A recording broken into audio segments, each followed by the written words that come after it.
Alléluia. Et ce matin, le Saint-Esprit, on verra aussi que c'est une personne qui vit. Alléluia. C'est Dieu. C'est une personne divine. Trois personnes en un. Et depuis la Genèse, la création jusqu'à l'Apocalypse, vous allez voir que le Saint-Esprit agit avec les autres membres de la Trinité sur l'évolution et l'histoire de l'humanité. Déjà, même à la Genèse, quand le Seigneur disait créons l'homme à notre image, alléluia, le Saint-Esprit était là. Le Saint-Esprit était présent parce qu'il est à notre. Vous voyez, non? Mais l'œuvre du Saint-Esprit dans la vie des hommes va entrer dans une phase nouvelle juste après l'ascension de Christ à la droite du Père. C'est là que ça a pris un autre élan. Sinon, le Saint-Esprit était déjà présent à la création. Et vous allez voir dans toute la Bible, depuis Genèse jusqu'à l'Apocalypse, il a été toujours présent. Mais son œuvre a commencé vraiment à se réaliser quand Jésus est monté au ciel. Il a dit, je vais monter. Quand je vais partir, je vous enverrai le Saint-Esprit. C'est là qu'il a commencé à travailler avec l'Église. Donc, le concept de la Trinité, on en parle. C'est vrai que c'est difficile à comprendre. Les gens peuvent se demander comment Dieu peut être un, et puis on dit, il est en même temps Père, il est en même temps Fils, il est en même temps Saint-Esprit. Ça peut être difficile à comprendre. C'est vrai. Mais ce concept-là, ça veut tout simplement dire que c'est un seul Dieu, mais trois personnes. Trois personnes. C'est trois en un. Un seul Dieu qui s'est manifesté trois fois.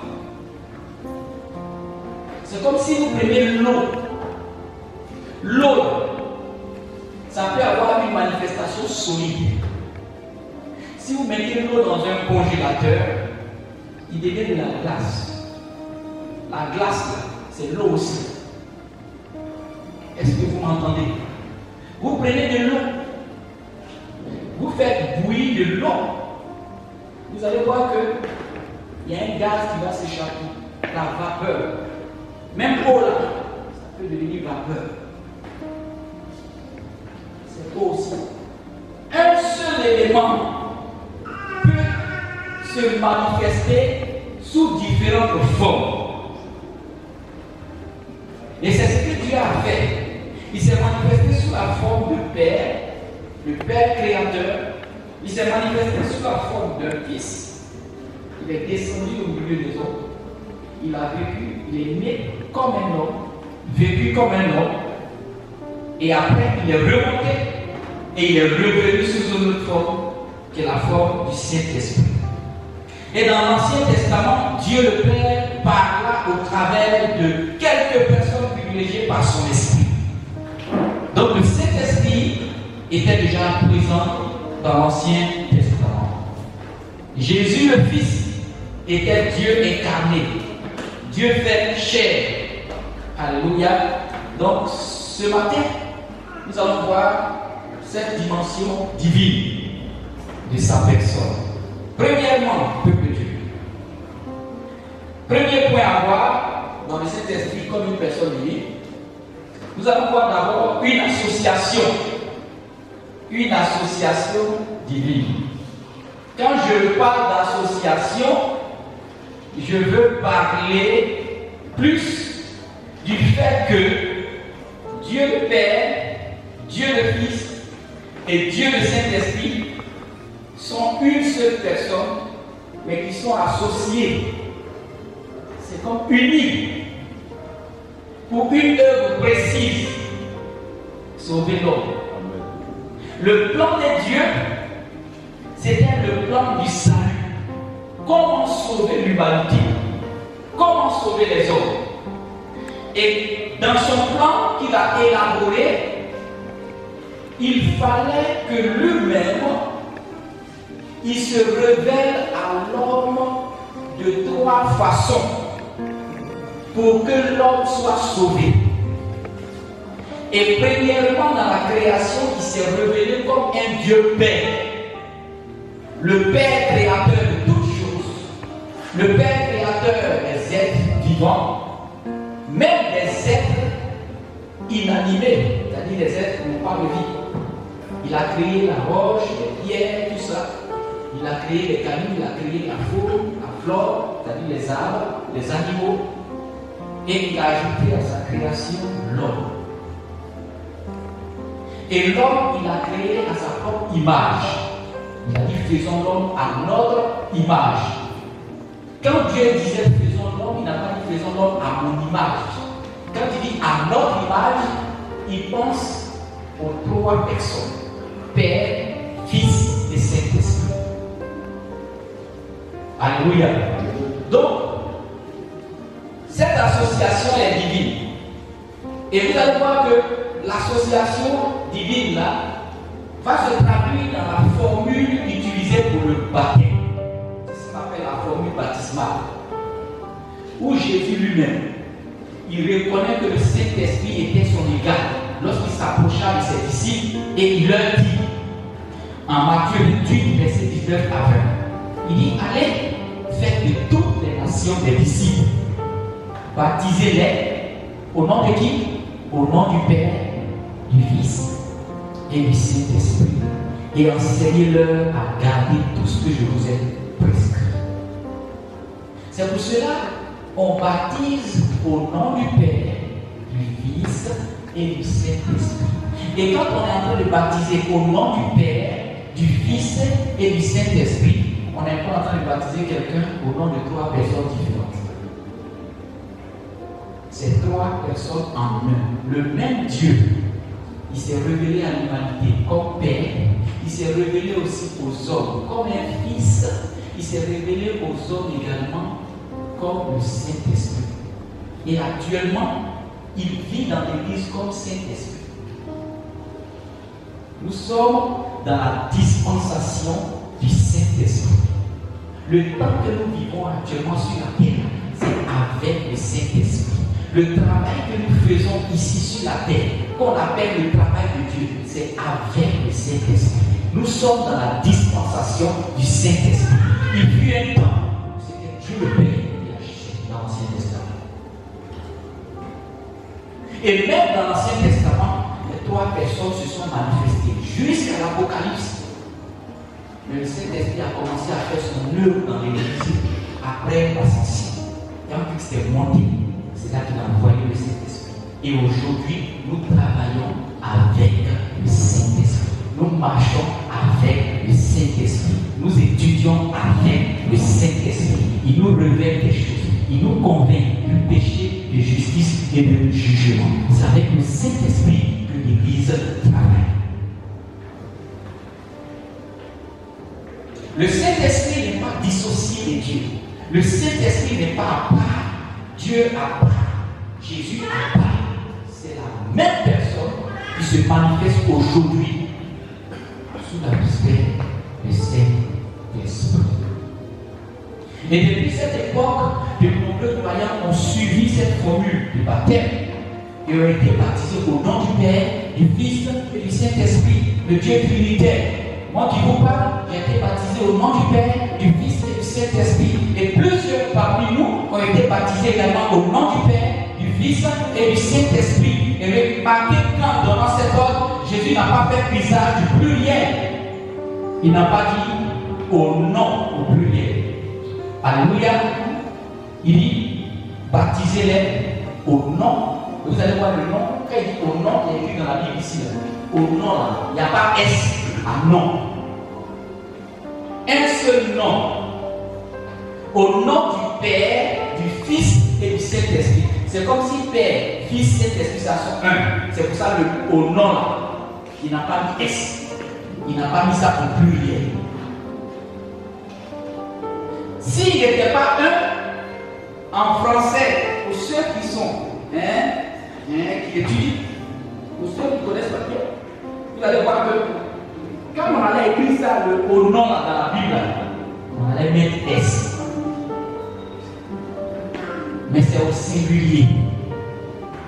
C'est la même personne. Et ceci est une autre évidence de l'unité de la Trinité. 3 personnes en un. Vous n'êtes pas séparés, mais qui sont unis. Cette association est clairement aussi démontrée lors du baptême de Jésus par Jean-Baptiste. Vous allez voir ça dans les Écritures. Vous pouvez lire Jean 1, verset 5 à 34. Après, vous pouvez lire aussi Luc 3, 15 à 16. Et on continue. Aussi, il y a la bénédiction de l'apôtre. La bénédiction apostolique.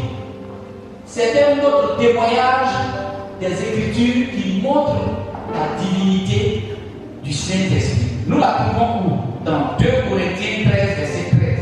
Lorsque l'apôtre Paul termine sa deuxième épître aux croyants de Corinthe par ses paroles. Voilà ce qu'il a dit. Dans 2 Corinthiens 13, verset 13. Que la grâce du Seigneur Jésus-Christ, l'amour de Dieu et la communion du Saint-Esprit soient avec vous tous. Alléluia.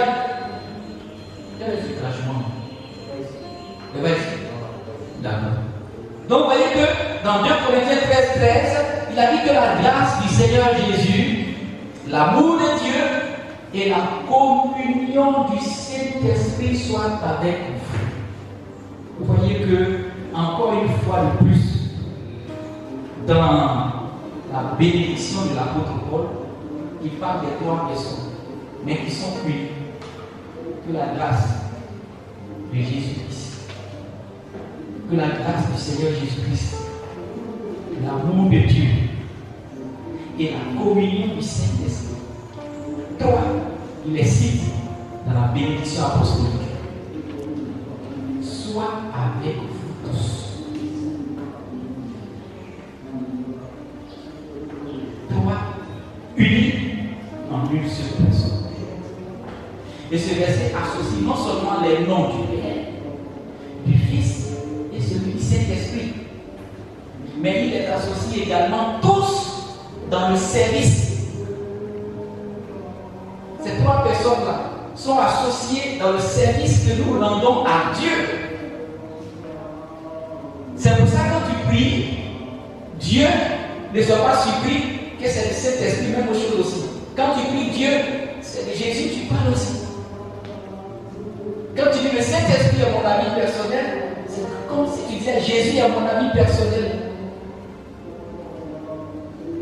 Mais je te rappelle qu'actuellement, Église, tu es sous la dispensation du Saint-Esprit. C'est pour cela, c'est plus convenable de parler du Saint-Esprit, mais quand tu dis aussi Jésus, c'est la même chose. Quand tu dis Dieu le Père aussi, c'est la même chose. Et puis dans d'autres parties aussi de la Bible, j'ai parlé de la formule baptismale, j'ai parlé de la bénédiction de l'apôtre Paul, ces 3 personnes étaient encore citées dans cette bénédiction.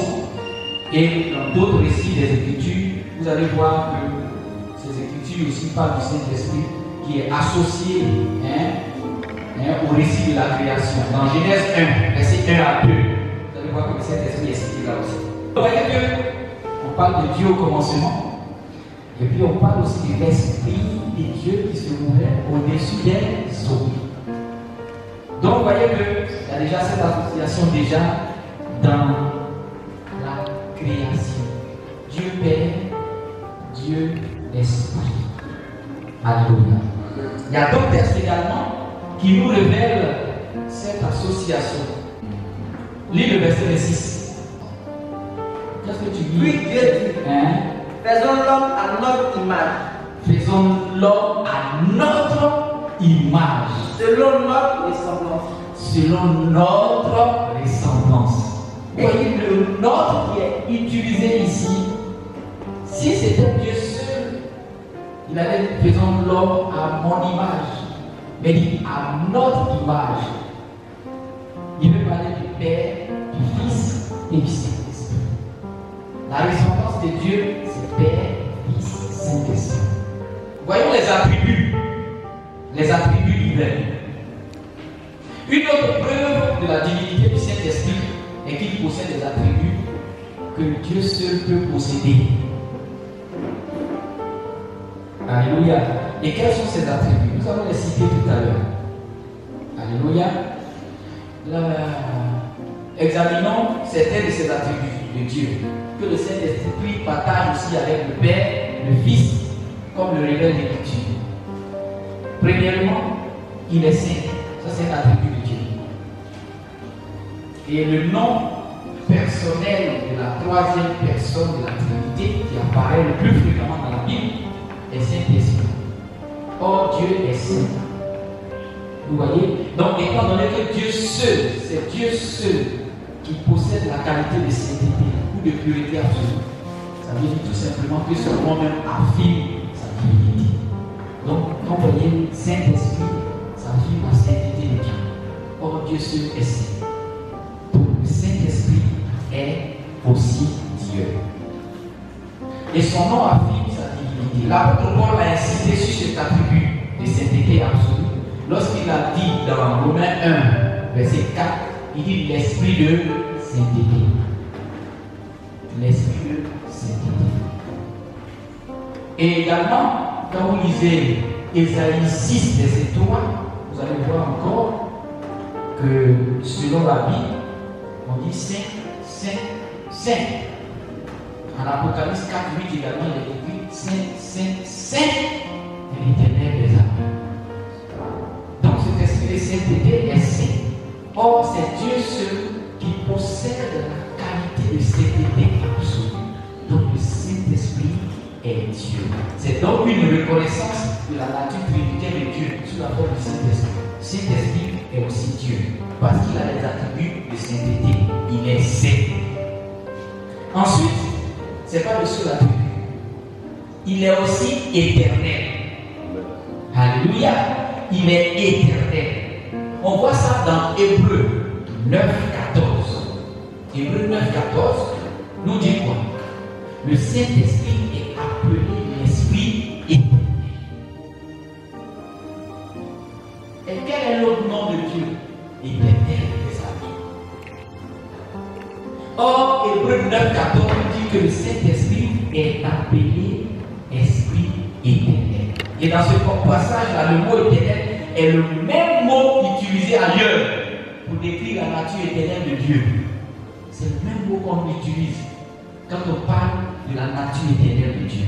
Donc vous voyez que le Saint-Esprit est Dieu parce qu'il est éternel. Or, Dieu seul est éternel. On ne peut pas dire éternel à quelqu'un qui n'est pas Dieu. Donc le Saint-Esprit qui est en vous là, c'est Dieu en vous. Le Saint-Esprit qui marche avec vous là, c'est Dieu en vous. Et voilà pourquoi il est appelé Esprit éternel. Or, l'éternel des armées que nous on connaît dans la Bible là, c'est Dieu le Père. Donc le Saint-Esprit est Dieu. Ce n'est pas les deux autres seuls attributs. On continue plus haut, mais je vous donne quelques versets pour illustrer ça aussi. Prenez aussi Colossiens 1, 15 à 16, vous avez noté ça. Et puis, troisième attribut, on parle de sa souveraineté. Il est souverain. Alléluia. Il est souverain. Ça veut dire quoi, tout simplement? Ici, l'un des éléments de la personnalité du Saint-Esprit, c'est sa volonté qui est parfaite. Quand on parle de souveraineté le plus souvent, on veut parler de la volonté de Dieu. Ça signifie tout simplement que quelqu'un est souverain. C'est quelqu'un qui a atteint le plus haut degré de puissance. Il est souverain.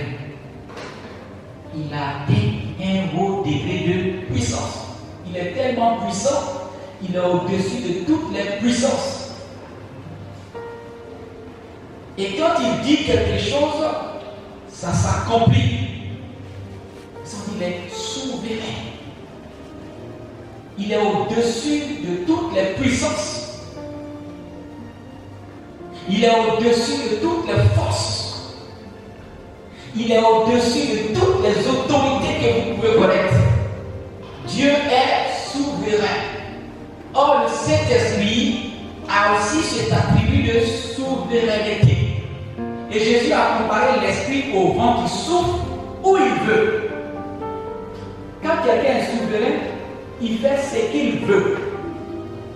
Et Jésus même a comparé le Saint-Esprit au vent qui souffle où il veut. Il peut souffler ici, souffler ailleurs, souffler en même temps quelque part d'autre. C'est sa décision qu'il réalise. On ne peut pas imposer quelque chose à quelqu'un qui est souverain. Tu ne peux pas imposer ta volonté à un être souverain. S'il a décidé aujourd'hui de t'arracher le souffle de la vie, il le fait. Et personne ne va te demander mais pourquoi tu as arraché le souffle de la vie du pasteur. C'est ça la souveraineté. Et le Saint-Esprit est souverain. Le vent de l'esprit souffle où il veut. Étant donné qu'il n'y a que Dieu qui puisse faire ce qu'il veut, nous voyons là encore une autre preuve de la divinité de l'esprit. Seul Dieu peut faire ce qu'il veut. Qui peut faire ce qu'il veut si ce n'est que Dieu? Et en 1 Corinthiens 12, lorsqu'il était en train de parler, l'apôtre Paul était en train de traiter des questions des dons spirituels, Paul s'est référé à la nature souveraine de cet esprit. C'est pour ça d'ailleurs qu'il a dit Dieu donne les dons à qui il veut. Il peut te donner le don de guérison et à un autre le don de miracle. C'est selon sa souveraineté qu'il partage ce qu'il a donné à la Seigneur. C'est pas ça, il va le donner. Il peut me donner autre chose différente de ce qu'il donne à Seigneur comme don. Pourquoi? Parce qu'il est souverain. Il fait ce qu'il veut. Et il fait ce qui est bien pour chacun. Il connaît toutes choses. Il sait ce qui est bon pour toi. Et c'est ce qui est bon qu'il va te donner. Voilà pourquoi dans l'Église, on n'a pas tous les mêmes dons. On n'a pas tous les mêmes dons. On n'a pas tous les mêmes dons. C'est différent. Il y a des gens qui ont le don de chanter. Il y a des gens qui ont le don de prêcher. Il y a certains qui ont le don d'exhorter. Chacun a ses dons. Et ces dons sont distribués selon la souveraineté de Dieu.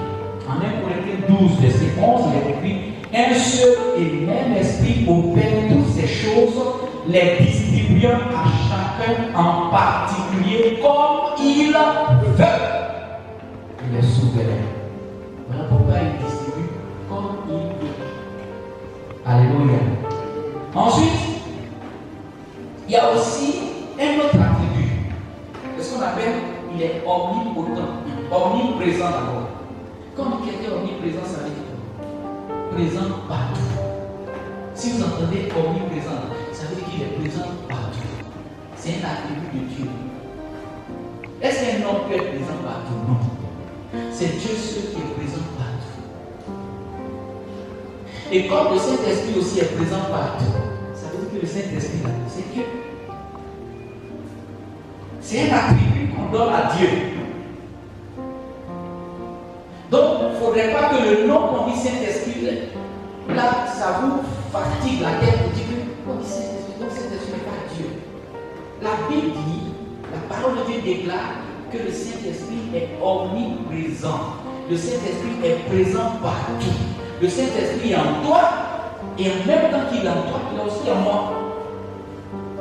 Tous les croyants ont le Saint-Esprit. Extraordinaire. Seul Dieu peut être partout à la fois. Seul Dieu peut gérer beaucoup de problèmes à la fois. Parce que chaque problème là, chaque personne là, a ses problèmes.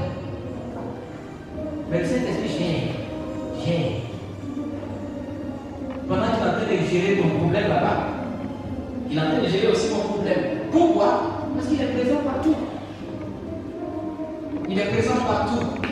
Et c'est pour ça que le psalmiste, David, il va le dire. Il a questionné Dieu, il a dit, où irai-je loin de ton esprit? Où est-ce qu'on peut aller loin de l'esprit de Dieu? Où est-ce que l'homme peut se cacher loin de son esprit? Dieu est partout.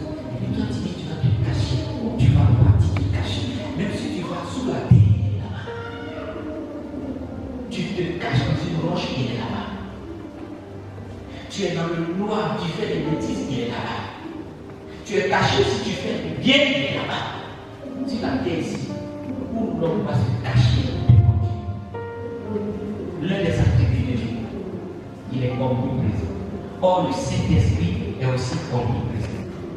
Si je monte au ciel, tu y es. C'est ce que David disait. Si je me couche au séjour des morts, tu y es. Psaume 139, verset 7 à 8. Il n'y a pas d'endroit où on peut se cacher loin du Saint-Esprit. Il est présent partout. Et non seulement il est présent partout, mais il est aussi présent en tout temps. En tout temps. En toutes circonstances. Dans les pleurs, dans les difficultés, dans la mort, dans l'angoisse, dans la souffrance, dans la crainte. Tout ce que tu vas traverser sur cette terre, Jésus est présent. Le Saint-Esprit est présent. Aucun autre esprit ne peut prétendre à cela. Même Satan, on dit Satan. Satan peut être partout à la fois. Satan lui-même là.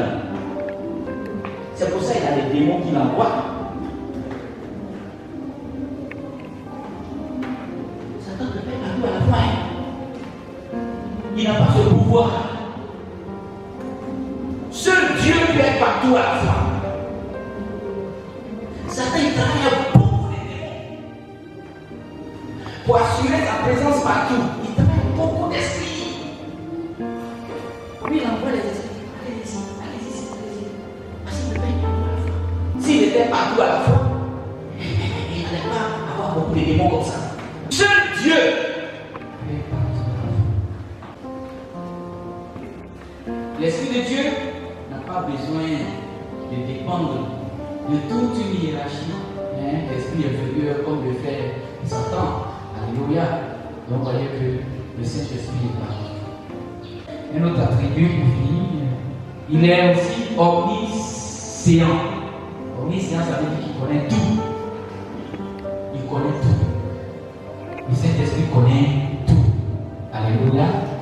Et rien n'est caché devant lui. Rien ne peut être caché au Saint-Esprit. Il est omniscient. Il connaît tout. Tout ce qui est arrivé depuis l'origine des temps. Et même avant, est connu du Saint-Esprit. Il connaît aussi tout ce qui se passe actuellement dans le monde. Pendant qu'on est inquiet, pendant qu'on est là, on ne sait pas ce qui va arriver demain, lui connaît déjà. Le Saint-Esprit est omniscient. Il connaît tout ce qui se passe actuellement, tout ce qui va arriver. Il connaît l'avenir dans tous les détails. Ah, non, c'est incroyable. Tout. Rien n'est caché. Et l'apôtre Paul en a parlé dans sa lettre adressée aux Corinthiens. Lisons cela en 1 Corinthiens 2, verset 9 à 11. Voilà ce qu'il dit. Mais c'est comme il est écrit, ce que l'œil n'a pas vu, ce que l'oreille n'a pas entendu, ce qui n'est pas monté au cœur de l'homme. Tout ce que Dieu a préparé pour ceux qui l'aiment, à nous, Dieu nous l'a révélé par l'Esprit. Car l'Esprit sonde tout, même les profondeurs de Dieu.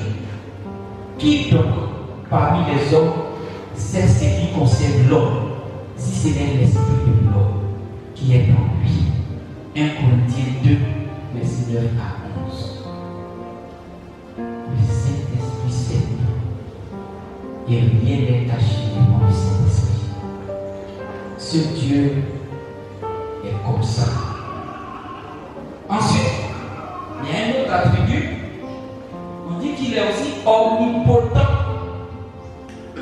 Ça veut dire que le Saint-Esprit est tout puissant. Voilà. Omnipotent. Il est tout puissant. Qui on appelle tout puissant? Si ce n'est pas Dieu. Or, le Saint-Esprit aussi est déclaré tout puissant dans la vie. C'est le même Dieu là. Seul Dieu est tout puissant. Il n'y a pas de puissance au-dessus de la puissance de Dieu. Et la puissance du très Très-Haut, dans Luc 1, verset 37, il est appelé la puissance du Très-Haut. Le Saint-Esprit est appelé la puissance du Très-Haut en Luc 1, verset 37. Et en d'autres termes, la puissance du Saint-Esprit est la puissance de Dieu. Son pouvoir est illimité. Et la Bible dit que tout est possible à Dieu. Rien n'est impossible à Dieu. Marc 10, verset 27. Tout est possible à Dieu. Oui. Tout au long de l'Écriture, tout au long de la Bible, on voit que la puissance du Saint-Esprit est transmise à des instruments de Dieu. Cette puissance est transmise à des serviteurs de Dieu. Il dit, je vous ai donné le pouvoir de marcher sur des serpents, sur des scorpions et sur toute la puissance de l'ennemi. Transfert de pouvoir, transfert de puissance sur des vrais serviteurs de Dieu. Sur les croyants, il nous offre la domination sur toutes choses parce qu'il est tout puissant et il nous transfère sa puissance. Seul Dieu est capable de faire. C'est pour cela d'ailleurs qu'on peut opérer dans le surnaturel quand on est enfant de Dieu. On peut opérer dans l'extraordinaire quand on est enfant de Dieu. Quand on est loin de Dieu, nous ne devons pas avoir peur d'opérer dans le surnaturel. Croyons seulement, sans douter. Il a dit, si tu crois, si tu as la foi, comme les grès de Sévéné, tu diras à cette montagne, ôte-toi de là et jette-toi dans la mer. Et celle-ci t'obéira. Et dans Zacharie 4, verset 6, la parole du Seigneur fut adressée aussi à Zorobabel. Ce n'est ni par la puissance, ni par la force, mais c'est par mon esprit, dit l'Éternel des armées. Vous voyez, ça là on peut paraphraser en disant ceci, ce n'est ni par la puissance humaine, ni par la force humaine, mais c'est par mon esprit, dit l'Éternel des armées. Donc aucune puissance de l'homme peut faire quelque chose. Mais la puissance du Saint-Esprit en nous peut opérer dans une dimension surnaturelle.